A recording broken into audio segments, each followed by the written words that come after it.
Hey everyone, and welcome back. Hope you're having a fantastic day so far. So 10 years from today, if nothing is done about the Social Security program and the trust fund and how it's run, unfortunately everyone receiving benefits at that point in time is going to receive a massive cut in their benefits.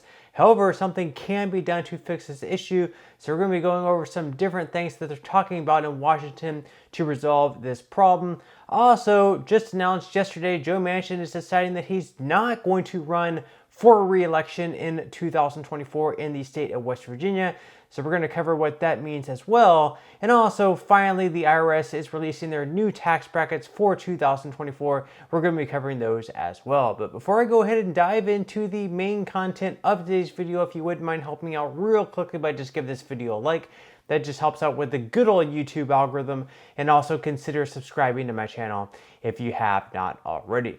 Okay, so starting off today's video, we're going to be covering the new tax brackets by the IRS next year in 2024 whenever you're filing for your taxes for 2024. So starting out, of course, there is going to be a higher standard deduction. So the standard deduction will also increase in 2024, rising to $29,200 for married couples filing jointly, up from $27,700 in 2023.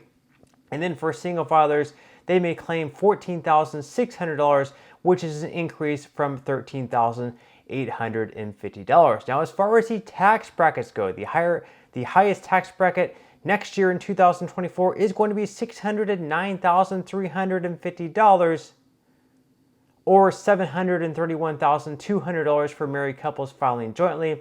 For that tax bracket, it is going to be 37%.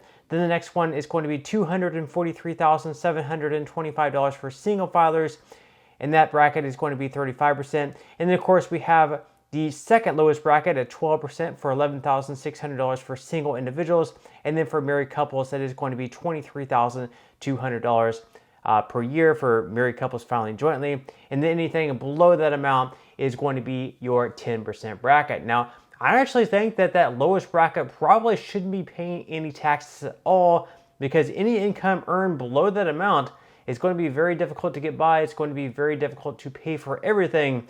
So I really don't think there should be any taxation placed on them at all. And the first tax bracket should probably be starting at maybe like $10,000 to $12,000. But let me know what your thoughts are on that in the comment section below. Now, of course, it's very important to note here that for Social Security recipients, the tax bracket is going to be exactly the same thing next year, and it has been the exact same thing every single year for the past couple of decades. And this is extremely problematic because, you know, maybe 20 years ago, 30 years ago, the people who are paying taxes on their Social Security benefits was much lower back then as it is today. That's because inflation has been rising over the years, yet the brackets, the tax brackets where people are getting taxed on their Social Security income has not been adjusted for inflation. So just for an example, back in 2017, the amount of people who were taxed on their Social Security earnings was 33%. But back in 1999, only 7.4% of people who were receiving Social Security income were taxed on their earnings. And they're actually projecting that in 2046, if nothing is done about the tax brackets for Social Security individuals, that amount is actually going to rise to 50%. So 50% of people receiving Social Security benefits are going to be taxed on their earnings. This is extremely problematic. And you can actually be taxed up to 85% of your Social Security earnings. So you're paying into the trust fund during your working career, but yet whenever you receive your benefits, for whatever reason, you're still being taxed on the earnings. That's another thing that I think they should definitely be changing. But let me know what your thoughts are in the comment section below. Now, another extremely problematic thing about the Social Security Trust Fund is the fact that if nothing is done within the next 9 to 11 years, everyone receiving benefits at that point in time is going to receive a massive cut in their benefits. So just for an example, if you're receiving, let's say, like $2,000 for your benefits in 10 years for your monthly check, well, that's going to get reduced all the way down to, let's say, like $1,500. You're going to receive a $500 cut in your benefits if nothing is done with the trust fund. Now, they are thinking about a few different ideas of how to fix this whole issue to make sure that the trust fund is able to take in as much money as they are paying out. That way they don't have to cut benefits for everyone across the board. And the first idea that they're thinking about is to increase taxes. So they want to eliminate the taxable maximum, so all earnings are taxed.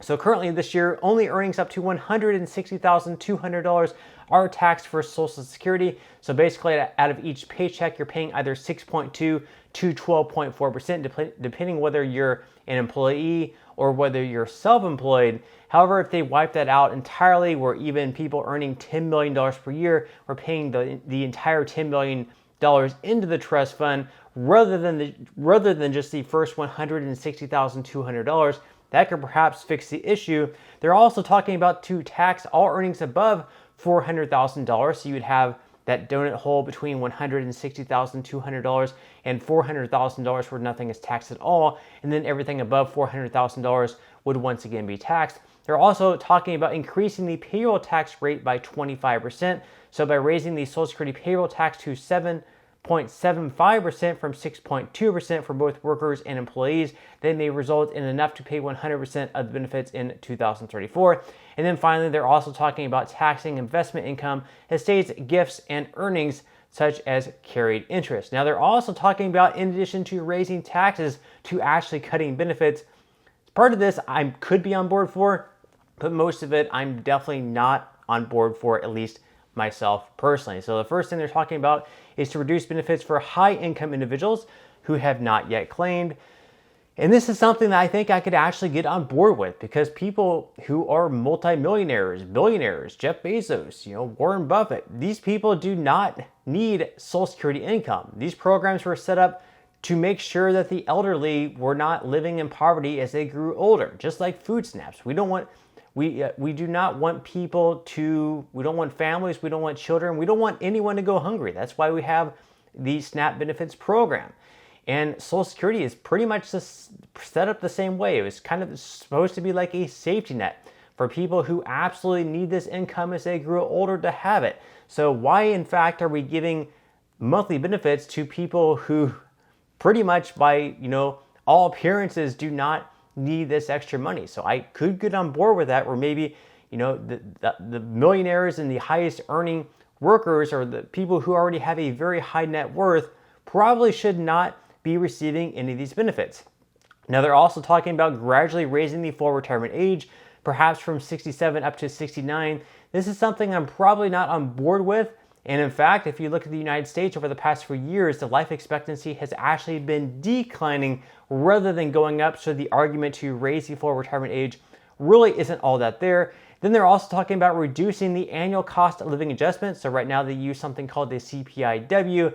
And right now, the annual cost of living adjustment really is not keeping up with inflation as it is. I mean, we are getting 3.2% next year. We got 8.7% this year. But in my opinion, at least, if you look across the board, I think the goods and services are going up a lot higher than the 8.7% and 3.2% numbers. Let me know what your thoughts are in the comment section below. But if they're going to reduce the annual cost of living adjustments even more, well, the benefit is just not going to be there. So this is something I do not agree with. And, those are the ideas that they're talking about. Let me know what your thoughts are in the comment section below. Or if you have any other ideas yourself, what do you think they should do to make sure that the trust fund is solvent? What do you think about those ideas? Let me know what your thoughts are in the comment section below. And finally, to wrap up today's video, of course, yesterday we had the breaking news that Joe Manchin is deciding to not run for re-election for the Senate in West Virginia. He was probably the only Democrat who could win in the state of West Virginia, just because he was very much a moderate. Trump won West Virginia over Biden by like 37 points. So the fact that someone like Manchin could actually win in the state of West Virginia as a Democrat, it was pretty much a miracle. And at this point in time, I don't think there's really anyone who could win in the state of West Virginia as a Democrat, which means that Jim Justice, who is currently the governor of West Virginia and running for the Senate, is more than likely going to win in 2024, which what that means is it's going to give Republicans an even better chance to retake over the Senate. Right now it's 51 Democrats and 49 Republicans. With the Republicans taking that seat in West Virginia, it's now going to be 50-50, and it'll be interesting to see how the other states play out. But once again, Joe Manchin stepping down, a little bit of a surprising news there. Not really sure where he's going to go from there. They've been talking about maybe him running as a president as a no labels candidate where he'd be running as a Democrat, and then his vice president might be like a Republican. Had to wait and see, but that is certainly interesting news. Let me know what your thoughts and comments are below on that. But that's all the news that we have for today's video. I certainly hope that you enjoyed and found value out of it. If you did, again, I would greatly appreciate if you could give this video a like. Consider subscribing to my channel if you have not already, and I will see you in the next video.